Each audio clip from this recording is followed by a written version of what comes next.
Very good morning, children. Today we are going to start with the second poem of Hornbill, The Laburnum Top, composed by Ted Hughes. Laburnum, children, it means a medium-sized tree with bears yellow flowers and poisonous seeds. The poem Laburnum Top is a beautiful poem in which the poet has used the laburnum tree and the goldfinches. Goldfinch, children, here is a bird as a symbol of life and its fluctuations. In this poem, the poet describes how the visit of a goldfinch changes the laburnum tree. Stanza 1. The laburnum top is silent, quite still, in the afternoon yellow September sunlight, a few leaves yellowing, all its seeds fallen. The poet describes a beautiful sunny autumn day. The laburnum tree is silent and still. No movement was there. It is laden with yellow leaves and yellow flowers in September. Its leaves have turned yellow because of the autumn season, and all its seeds have fallen. Stanza 2. Till the goldfinch comes with a twitching chirp, a suddenness, a startlement at a branch end. Then sleek as a lizard and alert and abrupt, she enters the thickness and a machine starts up. Of chitterings and the tremor of wings and trillings. The whole tree trembles and thrills. It is the engine of her family.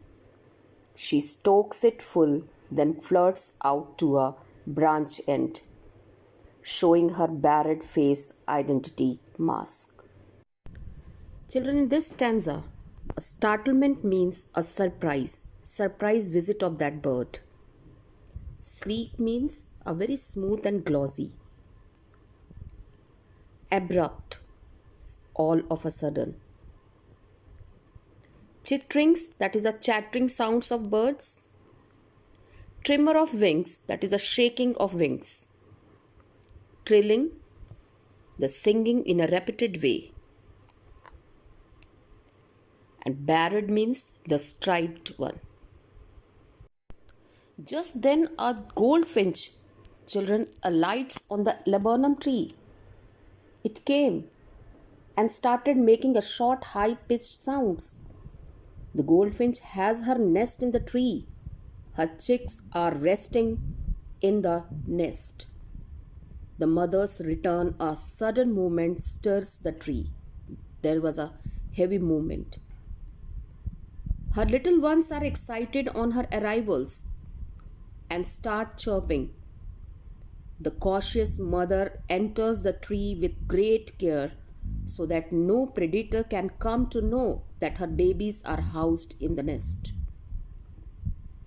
Children, the poet has compared the alert, abrupt and sleek movement of the goldfinch with that of a lizard in a very quick manner. The goldfinch has been called the engine of her family.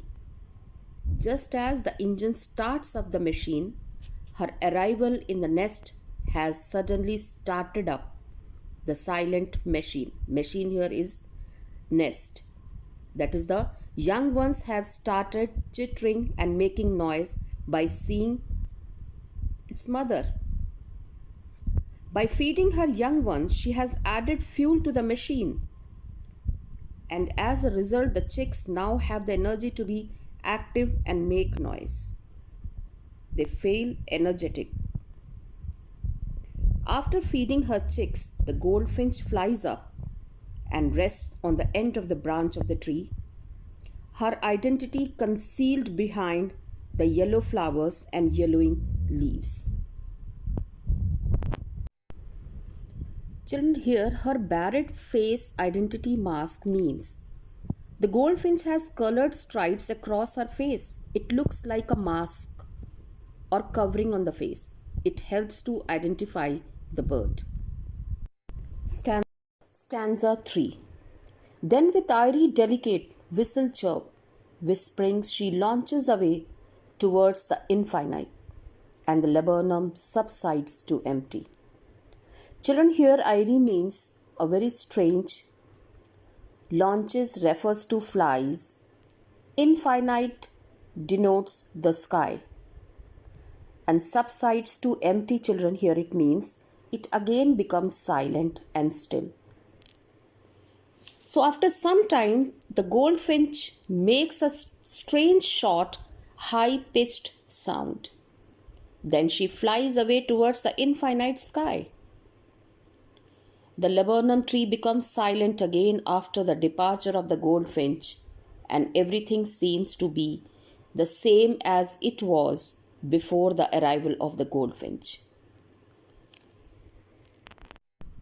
The laburnum tree symbolizes the pattern of our life in general, children, which is usually dull and inanimate. The goldfinch breaks the usual pattern and makes it lively. Without the goldfinch, the laburnum tree is just like another tree. In other words, we can say the attitude of a person towards life that makes life meaningful and worth living. Children, some poetic devices that are used in the poem are as follows. Simile. An example of simile in this poem is sleek as a lizard. Metaphor. In this figure of speech, a word or a phrase is used to represent something else. For example, here, engine of her family, where engine represents the mother goldfinch and machine, which represents the nest with its brood of bird chicks. Alliteration, children, it is also used here. In September sunlight, a suddenness, a startlement, and alert and abrupt, and tree trembles and thrills. Next is onomatopoeia. It shows here in twitching chirrup, chitterings, trillings, and whistle chirrup. Children, in onomatopoeia, a word formed from a sound similar to it. So we can see here the twitching chirrup, chitterings, trillings, and the whistle chirrup.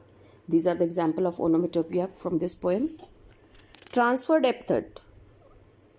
Transferred epithet is a device, children, which refers to the character or event but is used to describe a different situation or character.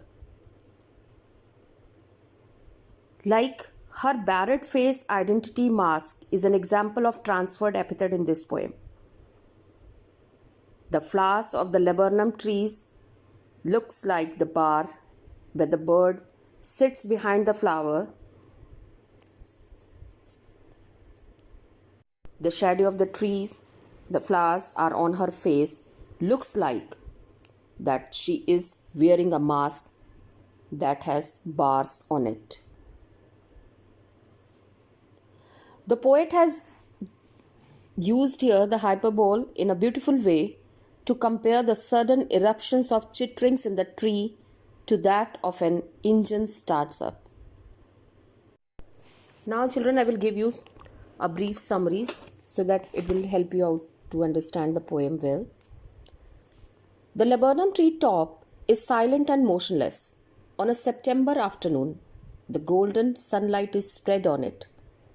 The few leaves left on the tree are turning yellow in autumn. All the seeds have already fallen to the ground.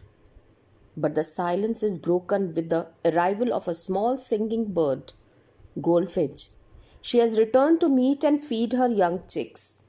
It makes a jerky chirping sound from the branch end. The mother's arrival creates a sudden stir and noise that startles. The silence spreads all around. The little young ones are there in a nest. The little bird has a smooth and shiny body as that of a lizard. She is extremely watchful and swift. The nest is built securely. The bird enters, thick bunch of leaves and twigs, and at the once the tree comes alive like a noisy machine or engine. It is the engine of her little ones. They too start chirping in excitement by seeing their mother. They flap their little wings and put up a confusing sound. It is the mother bird who creates all such noise to high pitch. Then, having fed her chicks, she flies out of the nest to a branch. Her face bears stripes, which are its identity marks, a sort of mask on her face. The purpose of her visit is fulfilled. The bird once again flies towards some unknown place far away. Silence, as usual, returns to the little tree again. Thank you, children.